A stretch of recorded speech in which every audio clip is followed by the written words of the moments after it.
America అధ్యక్షుడు Donald Trump ప్రపంచ దేశాలపై విధించిన టారిఫ్ల నుంచి తప్పించుకోవడానికి యాపిల్ కంపెనీ చురుగ్గా స్పందించింది. భారత్, చైనాలలో తయారైన తమ ఐఫోన్లను హడావిడిగా అమెరికాకు తరలించింది.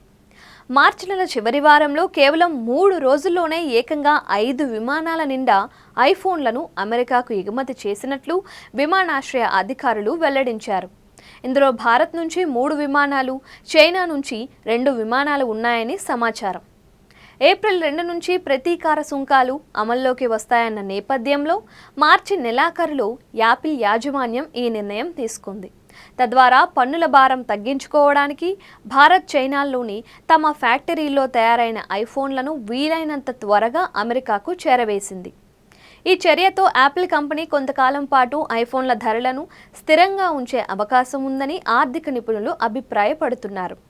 ట్రంప్ టారిఫ్లు అమల్లోకి వచ్చినప్పటికీ ప్రస్తుతానికి ఐఫోన్ల ధరలు పెంచే ఆలోచన లేదని యాపిల్ సంస్థ స్పష్టం చేసింది. భారత్పై అమెరికా టారిఫ్లు విధించక ముందే యాపిల్ ముందస్తు చర్యలు తీసుకుంది. భారత్ నుంచి కేవలం 3 రోజుల్లోనే 5 కార్గో విమానాల్లో ఐఫోన్లు, ఇతర ఉత్పత్తులను అమెరికాకు తరలించినట్లు తెలుస్తోంది. భారత్ తమ ఉత్పత్తులపై అధిక సుంకాలు విధిస్తున్నందున ప్రతీకార సుంకాలు విధిస్తామని ట్రంప్ గతంలోనే హెచ్చరించారు.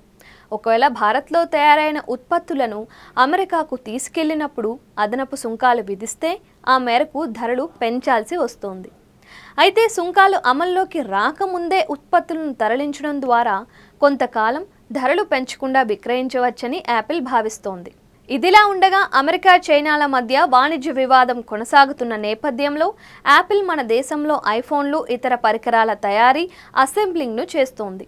గతంలో భారత్ నుంచి అమెరికాకు చేసే ఫోన్ల ఎగుమతులపై ఎలాంటి సుంకాలు లేవు.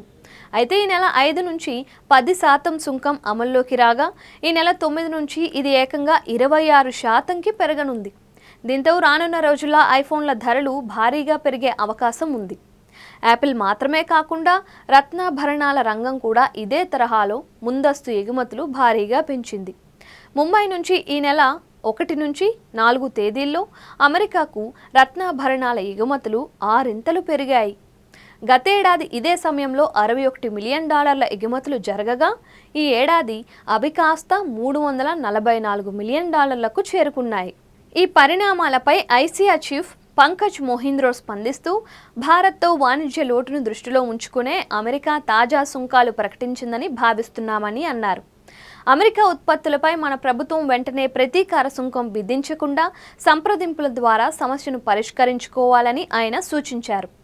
సౌదీ అరేబియా, యుఏఈలపై కేవలం 10% మాత్రమే సుంకమే విధించినందున ఎలక్ట్రానిక్స్ తయారీలో మనకు పోటీగా ఎదిగే అవకాశం ఉందని ఆయన ఆశాభావం వ్యక్తం చేశారు. మొత్తానికి ట్రంప్ టారిఫ్ల భయంతో యాపిల్ తీసుకున్న ఈ చర్య రానున్న రోజుల్లో ఐఫోన్ల ధరలపై ఎలాంటి ప్రభావం చూపుతుందో వేచి చూడాలి.